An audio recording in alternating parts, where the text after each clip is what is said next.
Muy bien, seguimos con esta parte que tiene que ver, digamos, yo la catalogué como 1 bis, porque en realidad iba a ser en un principio, o ustedes lo que vieron en PowerPoint, es toda la primera parte, digamos, antes de entrar con otros conceptos, pero se extendía cuando yo lo explicaba, así que bueno, justamente, digamos, lo coloqué en dos partes, por eso dice 1 bis.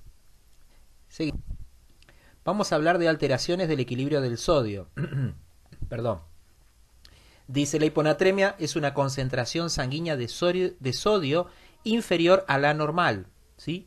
Hipo, bajo, natremia tiene que ver con sodio, así que justamente ahí está un poquito el concepto. Que puede producirse por la pérdida neta de sodio, ¿sí? Cuando se pierde todo el sodio, o por un exceso neto de agua, ¿sí? Aparece con frecuencia en enfermos muy graves. Ahora vamos a ver algunas situaciones. La hiponatremia puede asociarse a un exceso, a un déficit o a un volumen normal de líquido extracelular. Ahora vamos a desglosar un poquito también esos conceptos.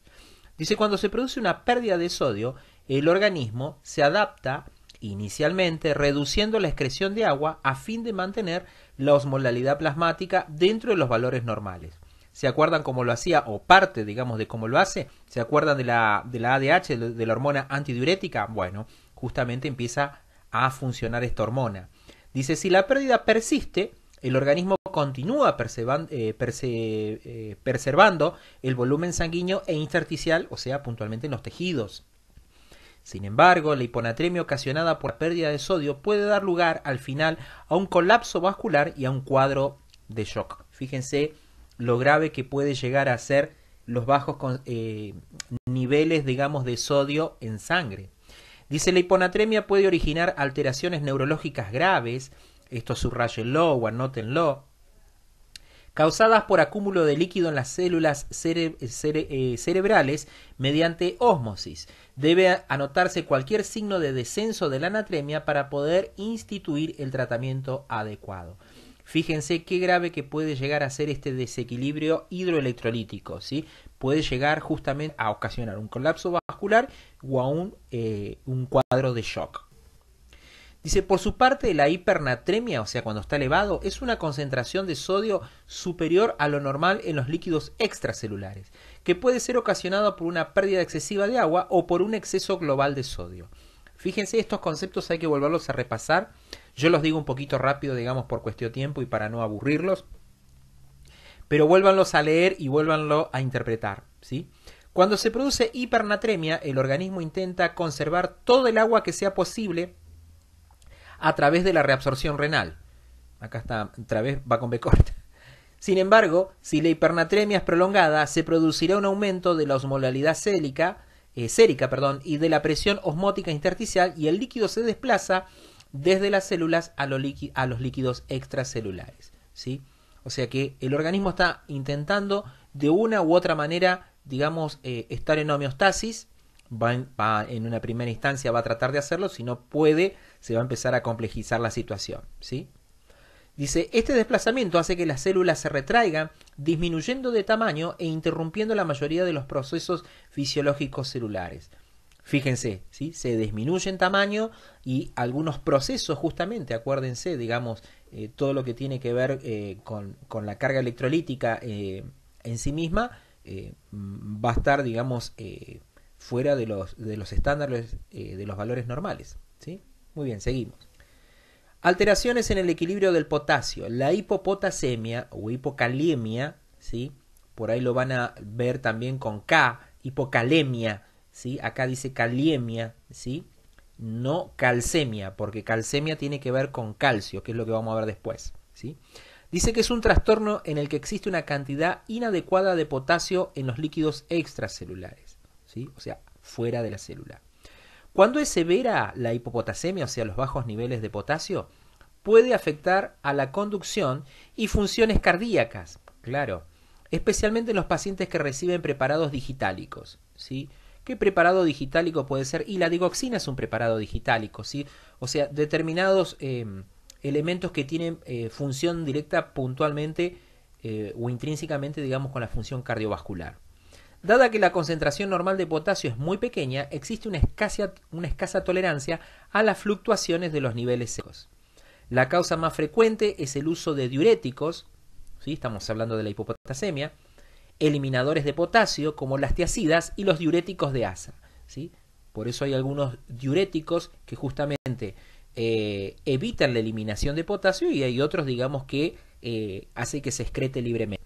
Otro factor que contribuye, dice, a la aparición de hipopotasemia son la ingesta potásica en la dieta insuficiente, o sea que uno no está consumiendo, ¿sí?, suficiente potasio, y el incremento de la movilización de potasio del líquido extracelular al líquido intracelular, ¿sí? En el caso de una acidosis, ahora vamos a ver un poco adelante, o de un déficit de insulina que tiene que ver también justamente con la famosa bomba sodio-potasio. Dice, también ocasiona la elevación del potasio. Muy bien, seguimos. Alteraciones del calcio, acá está lo que yo les decía, la hipocalcemia, ¿sí? No hipocalemia, hipocalcemia. Cuidado de no equivocarse acá con esto, ¿sí? Dice, consiste en un descenso de calcio sérico e ionizado. Puede aparecer en diversas enfermedades, algunas de las cuales afectan directamente a las glándulas tiroideas y paratiroideas, ¿sí? Los signos y síntomas están directamente relacionados con el papel fisiológico del calcio sérico en la función neuromuscular. Fíjense que no es casualidad, digamos, que todos o generalmente la gran mayoría de electrolitos tienen una función, digamos, justamente por la carga iónica que tienen, ¿sí? Afecta, digamos, lo neuromuscular, ¿sí? Acuérdense que qué tipo de músculo era el que iba al costado del vaso o alrededor del vaso. Músculo liso, pero músculo al fin. Dice, por su parte, la hipercalcemia es una elevación de la concentración sérica total de calcio, ¿sí? Hiper. O sea, primero es hipocalcemia y cuando está por arriba, hipercalcemia. La hipercalcemia es con frecuencia el síntoma de una enfermedad subyacente que ocasiona una reabsorción ósea, ¿sí? Resorción ósea. No es que está mal escrito, ¿sí? Es un concepto interesante, ¿sí? Resorción ósea. Dice excesiva, o sea, una resorción ósea excesiva con liberación de calcio. Después voy a poner ahí un pequeño glosario con todas estas palabras, bueno, indistintamente que yo sé que ustedes la están buscando, como para facilitar, digamos, esta lectura con este tema que es un poquito nuevo y que hay que leer o escuchar varias veces. Alteraciones en el magnesio, del equilibrio del magnesio. La hipomagnesemia aparece cuando la concentración sérica se sitúa por debajo de lo normal. Las causas frecuentes son la malnutrición y el alcoholismo crónico, ¿sí? Generalmente eso es lo que producen, digamos, deficiencias, digamos, en este electrolito. Se producen síntomas muy similares a los de hipocalcemia al aumentar la excitabilidad neuromuscular. La hipermagnesemia se produce cuando asciende por encima de los valores normales y la causa principal es el fracaso renal y las dosis excesivas de magnesio administradas por vía parenteral, ¿sí? Los síntomas clínicos incluyen depresión de los reflejos tendinosos profundos y depresión de la respiración. Fíjense cómo afecta pequeñas, a veces son pequeñas movilizaciones que se producen. Esto también lo van a ver o lo van a escuchar o lo van a estudiar dentro de lo denominado medio interno, ¿sí? Pequeñas fluctuaciones, digamos, en distintos electrolitos, en aniones y cationes, van afectando, digamos, distintos sistemas y aparatos. Alteraciones en el equilibrio del cloro. Dice, la hipocloremia se produce cuando el nivel de cloruro sérico desciende por debajo de lo normal. Los vómitos o el drenaje prolongado o excesivo nasogástrico, ¿sí?, o la presencia de una fístula pueden producir hipocloremia debido a la pérdida del ácido clorhídrico. El recién nacido puede desarrollar rápidamente este cuadro como consecuencia de una diarrea. La utilización de diuréticos tiacídicos y de asa también ocasiona una excreción elevada del cloruro debido a que el sodio es excretado. La hipercloremia se produce cuando el nivel de cloruro sérico aumenta por encima de lo normal, lo que ocurre habitualmente cuando la concentración sérica de bicarbonato desciende o cuando el nivel de sodio aumenta. Fíjense cómo interactúa conjuntamente con el sodio, ¿sí? Alteraciones en el estado ácido básico se asocian con estos desequilibrios, ¿sí? Justamente, digamos, por eso uno tiene que tener en cuenta o cuidado, digamos, con el excesivo vaciado gástrico. Es verdad que continuamente se está produciendo ácido clorhídrico, sobre todo cuando tenemos una sonda nasogástrica a débito, ¿sí? Bueno, tenemos que ir valorando todas estas cuestiones, ¿sí? Tenemos que ir viendo laboratorio, viendo cuánto está perdiendo, digamos, o cuánto está viniendo por débito a través de la sonda nasogástrica a esa bolsa colectora. Por eso, digamos, eso tiene que ver también con balance de ingresos y egresos, ¿sí? Conjuntamente con el ionograma y demás, vamos cuantificando cuánto ingresa y cuánto egresa, digamos, del sujeto o del paciente que estamos tratando, ¿sí? Son todas piezas que nos ayudan, digamos, a armar el rompecabezas, ¿sí? Dice, los tipos básicos de desequilibrio son isotónicos y osmolares. Estamos hablando de trastorno de los líquidos.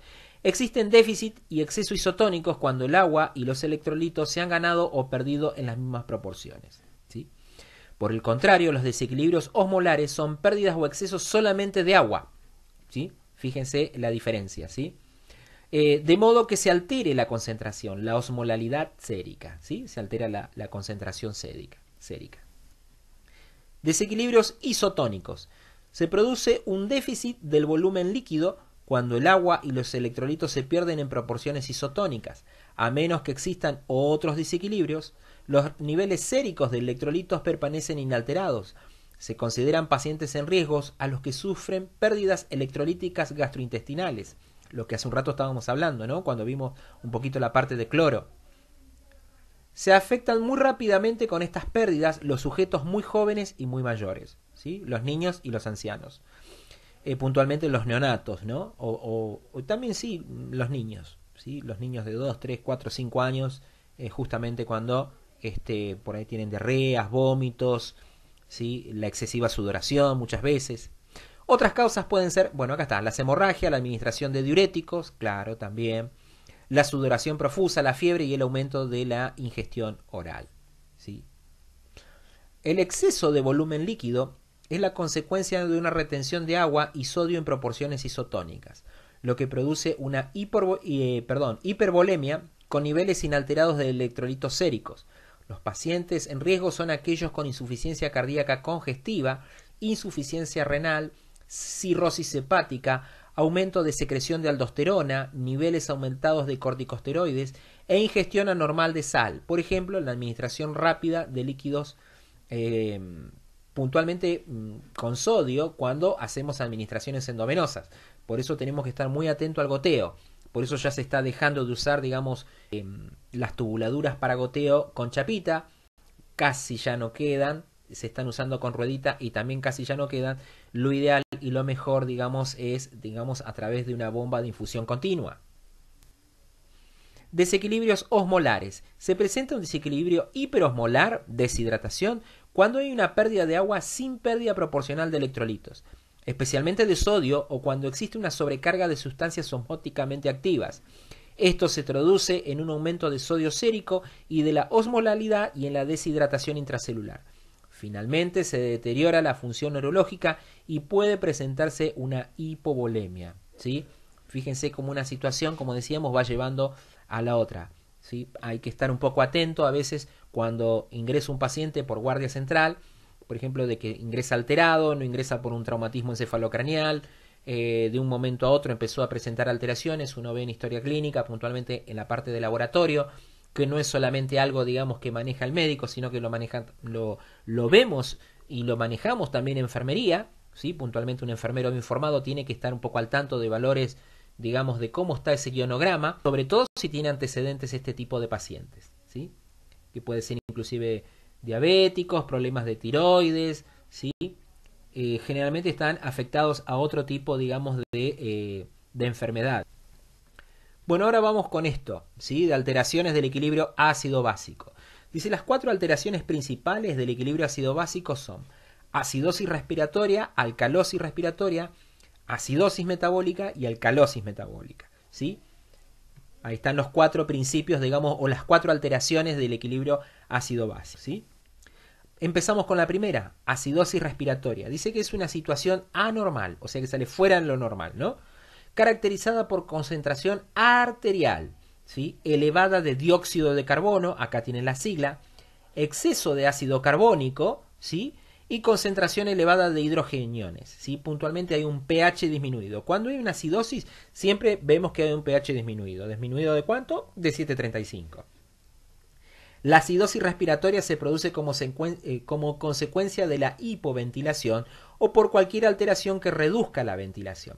Dentro de la bibliografía yo estuve buscando porque está mal tipeado y corroboré con otra bibliografía, dice hiperventilación. La hiperventilación produce alcalosis, no acidosis, ¿sí? La reducción de la ventilación puede iniciarse en el aparato respiratorio, ejemplo neumonía, o fuera del mismo. Por ejemplo, sobrecarga farmacológica con una sobredosis o un depresor respiratorio central, ¿sí? Eso es un poco lo que a veces tenemos que tener cuidado en terapia intensiva por decir algo, ¿sí? Cuando administramos, todo fármaco tiene una acción favorable y una acción contradictoria. Determinados analgésicos, determinado tipo de medicamentos, justamente ocasionan un depresor respiratorio a nivel central. Dice, en acidosis respiratoria, el líquido cefalorraquídeo y las neuronas tienen carácter ácido, provocando alteraciones neurológicas, o sea, se van produciendo injurias. La hipoxemia se produce como consecuencia de la depresión respiratoria, provocando a su vez lesiones, dice acá, propiamente ya, ¿sí? Las injurias. Injuria significa lesión, ¿sí? Si la lesión persiste o la injuria persiste, viene la necrosis, ¿sí? Lesiones neurológicas adicionales. La acidosis puede estar acompañada de alteraciones electrolíticas como hiperpotasemia y la hipercalcemia, ¿sí? O sea que tenemos elevado el dióxido de carbono y conjuntamente vamos también muchas veces tener alterado, digamos, el potasio y el calcio, ¿sí? Un pH disminuido, un exceso de ácido carbónico, en fin. Es una situación anormal, estamos hablando de la alcalosis respiratoria, ¿sí? Caracterizado por un descenso de la presión arterial de dióxido de carbono y de la concentración de hidrogeniones. Acá hay un pH elevado, acá en alcalosis es lo contrario de acidosis. Estamos hablando puntualmente ahora de la parte respiratoria, ¿sí? Después vamos a ir a lo metabólico que tiene que ver con lo renal. Dice, la alcalosis respiratoria se produce como consecuencia de una respiración excesiva de dióxido de carbono o de hiperventilación, ¿sí? Cuando la persona hiperventila muy rápidamente, bueno, justamente hay que ver por qué lo está haciendo, ¿sí? Puede ser por un dolor, puede ser por una cuestión, por una lesión a nivel central. Bueno, al igual que la acidosis respiratoria, la alcalosis respiratoria se puede originar fuera del aparato respiratorio. Por ejemplo, ansiedad con hiperventilación o dentro del mismo la fase inicial del ataque de asma, ¿sí? Cuando la persona hiperventila en la primera instancia de asma, no se está produciendo hematosis, inspira y expira oxígeno, pero no hay hematosis a nivel alveolar, bueno, o es muy escasa, ¿sí?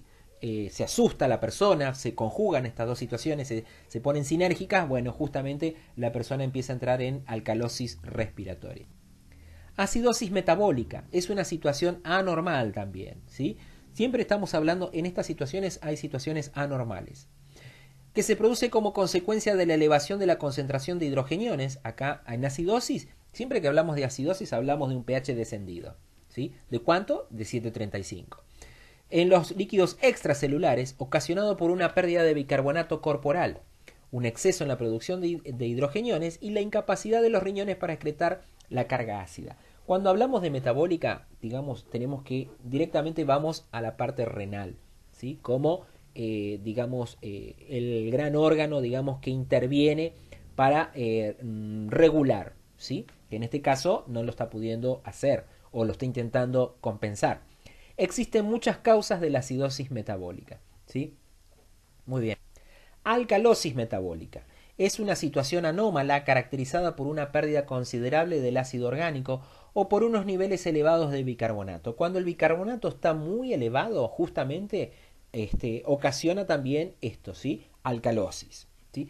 ¿Qué era el bicarbonato? Era un sistema tampón, pero bueno, en medidas proporcionales. Cuando salimos de esos estándares, de esos niveles proporcionales, digamos, de bicarbonato, ¿sí? Sobre todo, digamos, en esta situación, bueno, niveles elevados, justamente se produce una alcalosis.